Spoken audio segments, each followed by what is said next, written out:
The Valaxian fleet emerged from hyperspace with elegant precision, their sleek obsidian vessels forming a perfect blockade around Earth. Admiral Kovric stood on the command deck, six eyes narrowed in contempt at the primitive blue world. "Prepare. The ultimatum," he ordered, mandibles clicking with satisfaction. For the galactic concordate, integrating new species followed a familiar pattern: overwhelm with superior technology, demand surrender, and absorb them as a client race. In 3,000 cycles, none had resisted. The humans, with their limited interplanetary capabilities, would surely capitulate within hours. Commander Larissa approached with a rare expression of concern. "Admiral, our preliminary scans are unusual." "Elaborate," Kovric demanded. "Their planet bears the scars of multiple global conflicts, yet they've survived. Their information networks contain more military strategy texts than most concordate libraries. Their entertainment primarily glorifies warfare. And their weapons development trajectory is concerning." Kovric dismissed her with a wave. "They're primitive. We have starships. They barely have lunar colonies." The ultimatum was broadcast globally: surrender or face annihilation.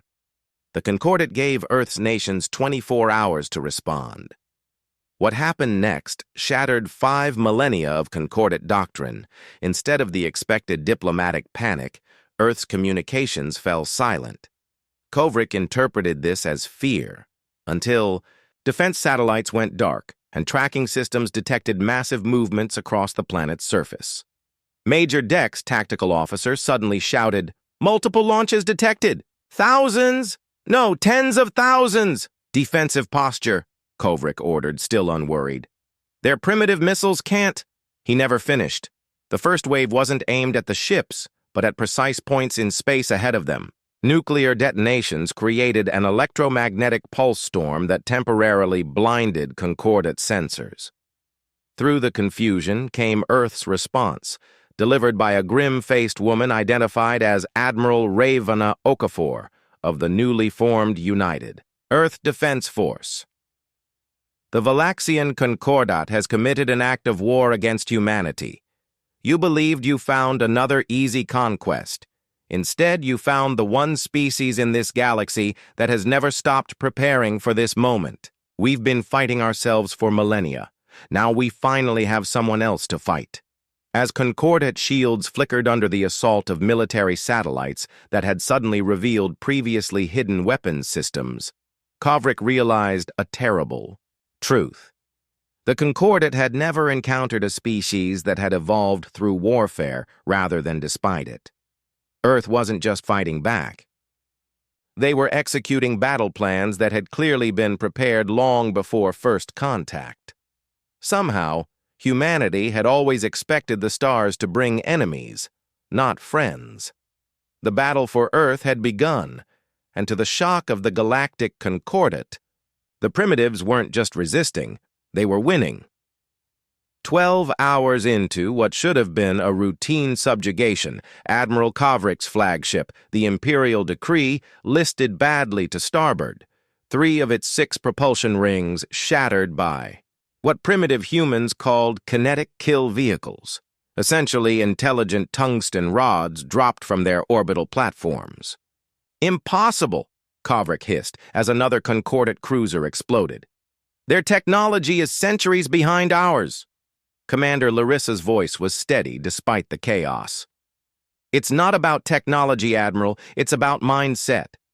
The humans aren't fighting according to any recognizable doctrine. They're using everything." The tactical display told the horrifying story. Human spacecraft, laughably primitive compared to concordate vessels, were sacrificing themselves to deliver nuclear payloads. Civilian communications satellites had revealed hidden weapon systems. Even their orbital debris was being weaponized, redirected into calculated collision courses. Far below, in an underground command bunker beneath the Rocky Mountains, General Eskel Vargas watched holographic battle projections with his senior staff. The Valaxians expected ceremonial warfare, he observed. Formation combat, honor protocols, technological supremacy. They never considered that we'd throw everything, including the kitchen sink, at them. Colonel Nasrin Dhaliwal, his strategic operations chief, nodded grimly. Their entire civilization evolved through cooperation. They've fought wars, but always with rules, limits, agreed-upon boundaries. We evolved through ruthless competition, and we've never fully abandoned it. In orbit, Kovrik was receiving disturbing reports. Human hackers were somehow penetrating concordate systems despite the incompatible technology base. Later analysis would reveal the truth. Humans had recovered technology from a crashed scout ship decades earlier and had been preparing defenses in absolute secrecy ever since. The most disturbing aspect was the coordination. Somehow, nations that had been bitter, enemies mere days before, were executing perfectly synchronized operations. Doctrines from Chinese strategic depth were combining with Russian Maskirovka deception tactics and American technological warfare in ways that created a completely unpredictable defense. They're using their own historical conflicts as playbooks, Larissa realized. Every human nation has contributed unique battle tactics refined through centuries of fighting each other. On Earth, the stratospheric command aircraft designated Doomsday 3 banked through turbulence as President Amara Levinson addressed the emergency coalition of world leaders through secure quantum channels. For all our differences, humanity has always excelled at one thing: defending our own against outside threats. The Valaxians thought they found a divided planet easy for conquest. Instead, they've united us as nothing in history ever has. In orbit, Kovrik made a desperate decision as his fleet continued to disintegrate under the relentless human assault: retreat and regroup. As the surviving concordate ships limped toward their hyperspace exit point, they received a final message from Earth. This was just our opening move. We're coming for you next.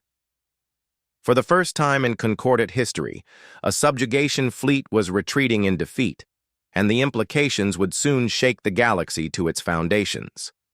The Galactic Concordate had never experienced anything like the emergency conclave now unfolding in the Great Hall of Harmony on Valaxia Prime. Representatives from 67 species argued vociferously, while Admiral Kovrik, stripped of rank insignia, awaited judgment. Supreme Arbiter Zolnov, eldest of the founding Valaxians, raised all four arms for silence. "This human resistance cannot stand," she declared. "We will assemble the Grand Armada. One primitive world cannot defy the order we've maintained for 5 millennia." From the shadows stepped Fleet Intelligence Director Maruki, his crystalline exoskeleton reflecting the chamber's light. "With respect, Arbiter, I advise caution. Our initial analysis of human warfare history reveals disturbing patterns." The holographic display activated, showing Earth's military conflicts across centuries. "Unlike any species we've encountered," Maruki continued, "humans weaponize everything: psychology, economics, information, religion, even artistic expression. And they adapt with extraordinary speed." The Arbiter dismissed his concerns. "They are confined to one solar system. The Grand Armada will—" An aide rushed in, mandibles clicking in distress. "Honored ones, we've detected anomalies at the edge of the Procyon system." 6 light-years from Earth, something impossible was happening. Captain Indira Nazarin of the UES Retribution watched through the viewport as her squadron of 12 warships decelerated from their FTL jump, a jump made possible by reverse-engineered Valaxian technology combined with theoretical physics that humanity had been developing independently. "Status report," she ordered. Her XO, Commander Danovan Reeves, couldn't contain his excitement. "Jump successful, Captain. All vessels present and operational. The Valaxian outpost is completely unaware of our presence." The mission was audacious, beyond reason. While the Concordate prepared their counterattack against Earth, humanity had launched its own offensive. The squadron represented a coalition of Earth's foremost military powers: crewed by elite special forces who had once trained to fight each other. Nazarin activated the ship-wide comm. All personnel, this is your captain. For centuries, humanity dreamed of reaching the stars peacefully. The Valaxians denied us that future. Now we show them why that was their gravest mistake. The attack on the Procyon outpost was devastatingly swift. The Concordat had never fortified its outlying stations against serious attack. There had never been any need. Human ships struck with weapons combining Earth science with alien technology in ways the Valaxians had never imagined. Most shocking to the defenders was the human ground assault. Concordat security had no concept of special operations warfare. They faced Earth troops who had mastered combat in every conceivable environment, from Arctic tundra to desert to jungle. Soldiers, for whom the alien environment was just another adaptation challenge. As the outpost fell, Captain Nazarin transmitted their success to Earth before preparing for the next jump. The humans weren't just defending, they were executing a strategic offensive aimed at Concordat supply lines and communication nodes. On Valaxia Prime, panic spread as reports arrived of multiple simultaneous strikes across formerly secure systems. The incomprehensible reality dawned. Somehow, this pre-FTL civilization had not only repelled an invasion, but launched a counteroffensive using stolen and adapted technology. The species that had evolved through endless war was bringing that, war to the stars. And unlike the Concordat, they had no rules. Deep within the asteroid mining facility that had, until 3 days ago, been a key Concordat resource extraction center, Lieutenant Kaito Inaba moved silently through maintenance ducts. The 6-person infiltration team had deployed from the stealth insertion vessel Silent Arrow with a mission critical to humanity's war effort. Target server node located, he whispered into his neural comm. Initiating access sequence. The war had entered its most crucial phase, the battle for information. While human strike forces continued hit-and-run attacks throughout Concordat border systems, elite cyber intelligence units were extracting the data that would determine Earth's ultimate survival. On the Valaxian homeworld, Intelligence Director Maruki faced unprecedented scrutiny from the conclave of elders. "How is this possible?" demanded Arbiter Zolnav. "They cannot match our technology, yet they penetrate our most secure facilities." Maruki's crystalline appendages clicked nervously. "The humans operate outside all predicted parameters. They don't fight according to optimization algorithms or strategic equilibrium. They employ deception, misdirection, and psychological manipulation as primary weapons." He activated a holographic display showing captured human combatants. Most disturbing, they seem to have prepared for extraterrestrial conflict long before our arrival. Their military archives contain countless scenarios for alien invasion. They've been rehearsing this war through simulation for over a century. In Earth's unified command center beneath Mount Yamantau, President Levinson met with the War Cabinet as Intelligence Director Freya Volkov presented her analysis. The Concordat's fundamental weakness is their consensus-based decision-making, Volkov explained. Their confederation of species evolved toward harmony, creating a civilization that values stability above all. They literally cannot comprehend our capacity for creative destruction. General Vargas nodded grimly. Their military doctrine is stagnant, unchanged for 2,000 years because they've never needed to innovate. Meanwhile, our entire history is an arms race against ourselves. The holographic display showed Lieutenant Inaba's team successfully extracting the Concordat's strategic data core. This prize contained something beyond valuable, the complete navigational records of all Concordat space, including detailed information on every member species. With this, Director Volkov continued, we can target our attacks with surgical precision. Each Concordat species has different vulnerabilities, physiological, psychological, cultural. We can now exploit them all. What followed was warfare, unlike anything the galaxy had witnessed. Human psychological operations turned Concordat species against each other by amplifying ancient grievances.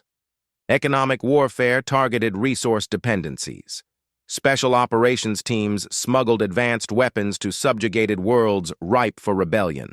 The Concordat, built on 5 millennia of steady expansion and assimilation, faced something they had.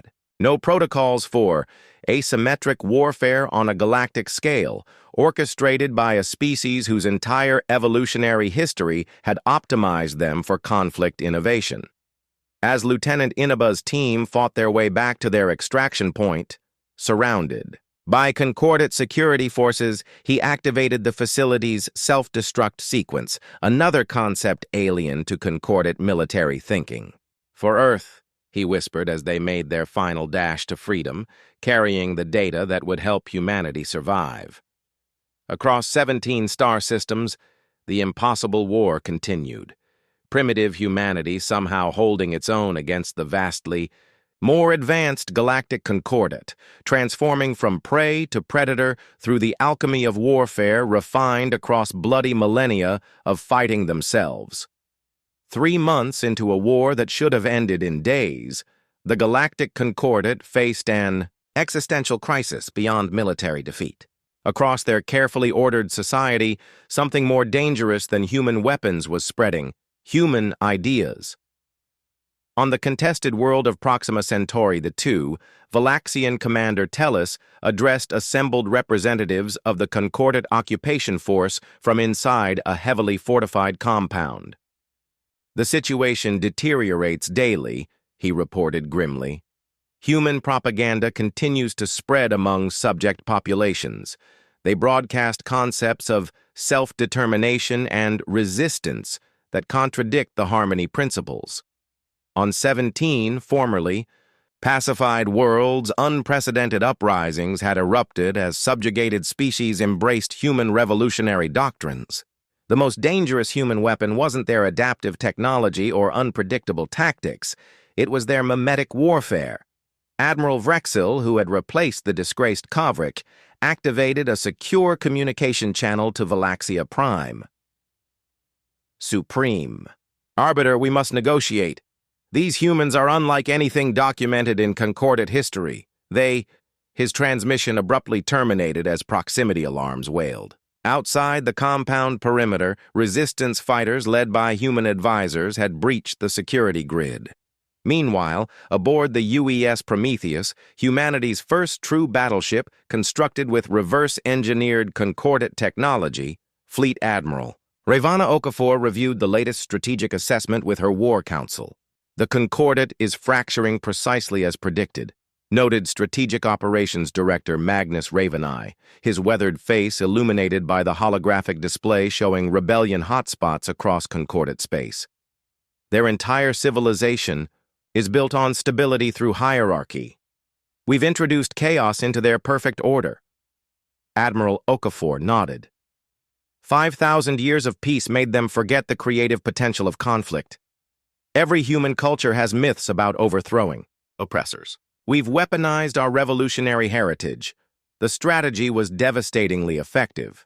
Human diplomatic teams made contact with species that had been absorbed into the Concordat generations ago, introducing concepts that had driven Earth's own political revolutions across centuries: liberty, self-determination, resistance to tyranny.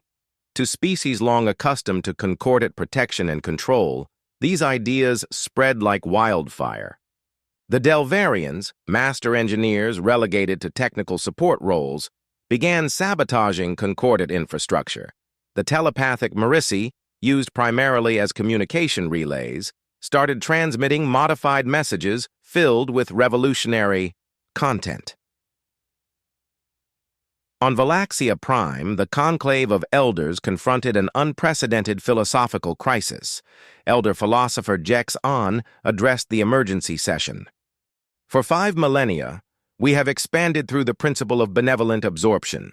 Species join our Concordat, gaining protection while surrendering autonomy. We believed this natural and inevitable. The humans have shattered this certainty. The most damaging human weapon was a simple question now spreading across Concordat space. What if there is another way? In the manufacturing hubs of the Orion Spur, concordate production facilities ground to a halt as worker species initiated unprecedented labor stoppages.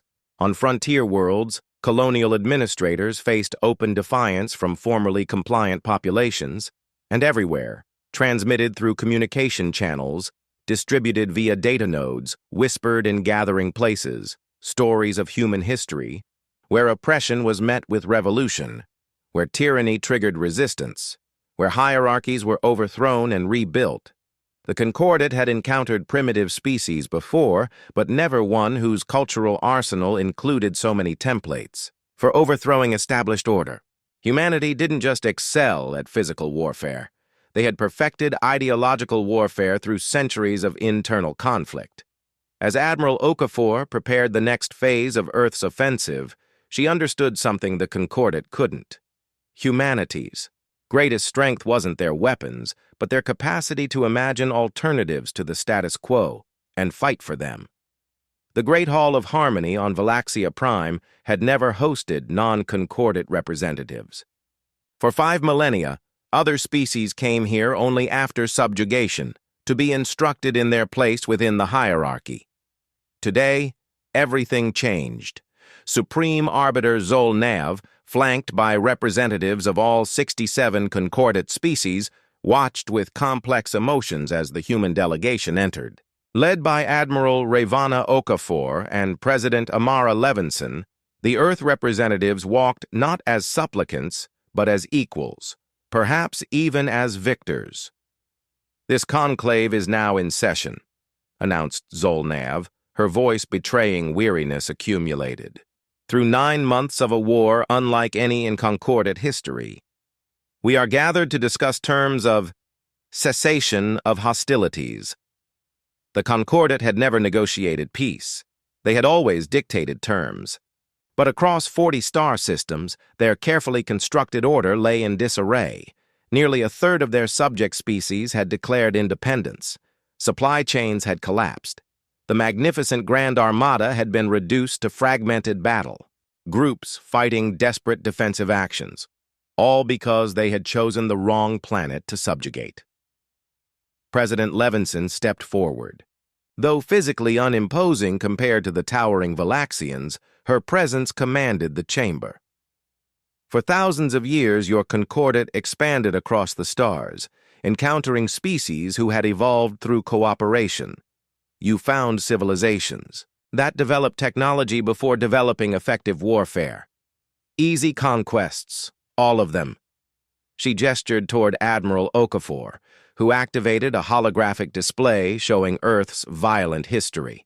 "Then you found us, a species forged through relentless competition, a species that developed sophisticated warfare before reaching our own moon. You expected us to follow the same pattern as all the others, technological capability without the warrior's mindset to defend it." Across the chamber, Intelligence Director Maruki clicked his crystalline appendages in reluctant agreement. "We misunderstood humanity fundamentally. Your fractious nature, which we perceived as weakness, was actually your greatest strength. You've practiced warfare against yourselves with an intensity no concordate species can comprehend." Admiral Okafor nodded. Every human nation developed unique military doctrines. When united against an external threat, we had a diverse strategic arsenal no single civilization could match. The terms proposed by humanity shocked the concordate leadership. Where they expected vengeful demands, they found something more complex, a complete restructuring of galactic governance. "The concordate will transition from a hierarchy to a federation," President Levinson explained. "All member species will have equal representation.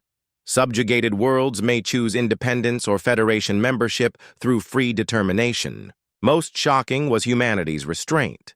There were no demands for reparations, no territorial claims beyond Earth's solar system, no punitive measures against concordate leadership. When questioned by bewildered Valaxian elders, Admiral Okafor provided the explanation. "We've studied your history as you studied ours.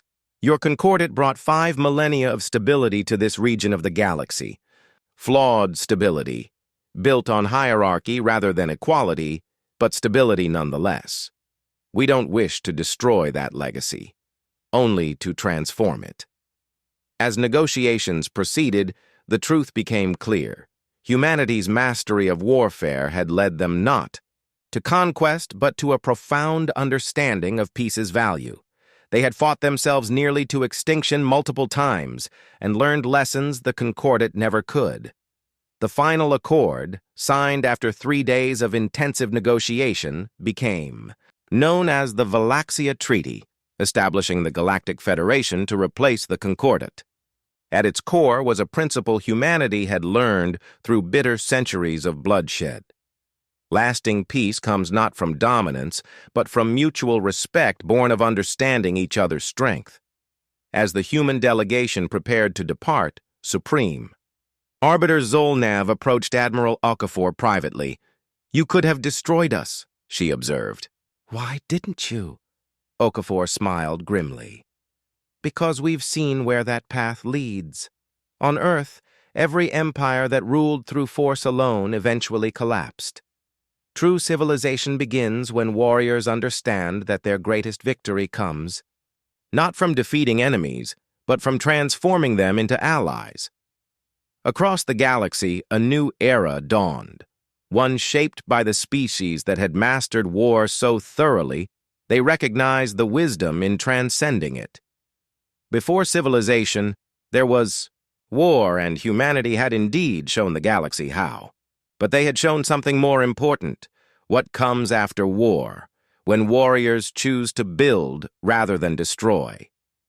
In the ceremonial plaza outside the Hall of Harmony, human and Valaxian representatives stood together beneath the stars that had nearly witnessed their mutual destruction. Instead, they now promised something greater, a future forged not despite conflict, but because of the wisdom that only those who truly understand war can fully value peace.